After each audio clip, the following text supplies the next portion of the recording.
অন্তর্বর্তীকালীন সরকার প্রত্যাশিত ন্যূনতম সংস্কারের দাবি পূরণ করতে ব্যর্থ হয়েছে বলে মন্তব্য করেছেন বাংলাদেশ খেলাফত মজলিসের আমির মাওলানা মোহাম্মদ মামুনুল হক।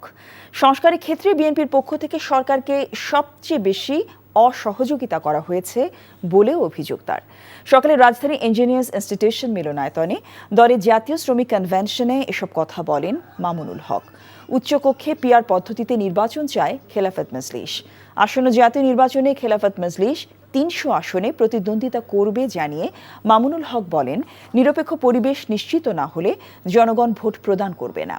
১৯৪৭-৫২ আন্দোলন ও শাপলা চত্বরে হত্যাকাণ্ডকে উপেক্ষা করা ৫ই অগস্ট ঘোষণাপত্রে নির্বাচনে ন্যূনতম সংস্কারের কথা নেই বলেও দাবি খেলাফত মজলিসের আমিরের।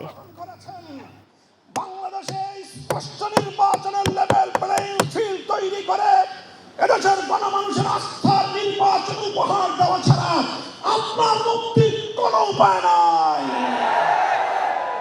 সেই ব্যবস্থা আপনাকে করতেই হবে। নির্বাচনের লেভেল প্লেইং ফিল্ড তৈরি করতে হবে। শাপলা চত্বরের এই রক্তকে স্বীকৃতি প্রদান করতে হবে।